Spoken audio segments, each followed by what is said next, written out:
はい、さあハローワールド漫画先輩だよ。 Today's topic 筆ペンの染料と顔料ですよね。線&顔。前回オイルとか油性とか言ってたけど間違えた。油性と水性の話じゃない。染料と顔料に違いがあるよっていう話が僕はしたかったんだ。なぜかというと、染料だと結構困る。染料インクはいろいろ困るんだしかしこの話にみんなが興味ないことも薄々感じているそんなものは手に入らねえよとね、ノーゲット分かっている。だから Amazon のリンクを貼っといたね。なのでポチッとクリックしてみてくれ。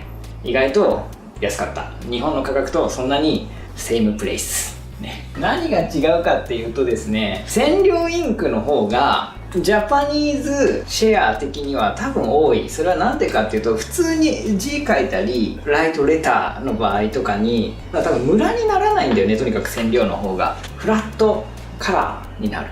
顔料タイプはムラムラになるんですよ。なので染料の方が多いんだけど、フォー漫画では前回も言ったけど修正がしやすいとか、ホワイトでミステイクケアができるわけですよ。ので顔料の方がいいんだぜっていう感じ。しかもムラになってもジャパニーズ漫画はホワイトブラック日間に解調化するので、そこら辺はノープリンティングなんですよ、ね、だからそこはもうどうでもいいから顔料をみんな使っているぞね。なんでこんな顔料の話をしてるのかもう全然わからないフォーワールドに対して自分がすることじゃないですかもう知ってる。みんながクリップスタジオであることは知っているただ前回やったあの技、この筆ペンでワンブラッシュで書くのはクリップスタジオでもペンを太くして書けば同じようなことができる。だからペンでいいんですよ。全然ちょっとこうピックポイントで書いてあげれば多分同じようなことが筆ペン再現できるやってみてねっていう感じ。あれだ、顔料インクは Amazon のリンク貼ったけど、筆のねそのキャップの色が違うから水色じゃないよ、グレーだよっていうね。お願いします。あ、そう筆ペンとかを使えるようになると、みんな大好きデスノートのフェイマス漫画家小畑健先生の例えば光の碁のサイとか東也くんの髪の毛とかはですね、ヘアはですね、これで一発で描いてるって言ってたよ。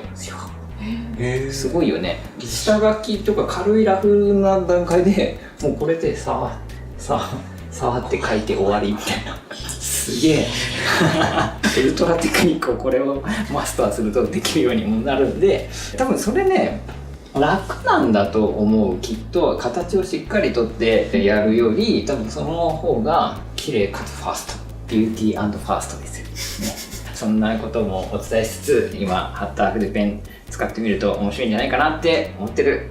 さらに追加がこのミズノとかホワイト。これホワイトっていうのは修正液ね。これは Amazon 調べたけどあんまりなかった。だから世界の皆さん、ワールドピーポーはですね、このミズノじゃなくたって全然いいっす。これは修正ペンなんだろうな、ミステイクペンケアフルでもうそれでいいっす。もう普通の事務用の勉強用のとかでいいんで、全然それで修正漫画の原稿なんかこうはみ出したみたいな、はみ出しね消すわけです。でこれはスタディ用のやつで全然いいんだが、そこでこれがさっき言ってた線インクではですね、これがなぜかにじむんだよね。ニョニョニョって、浮いてくるので顔料インクの方がホワイトがしっかり乗るぞ。その話を言っとこう。こういうポスカとかもいいよ。あ、これはジャパニーズ漫画家にも言ってホワイトで修正すると便利だよ。イエスフルです。イエスフル、やったーピースフルですよそんな感じ。またね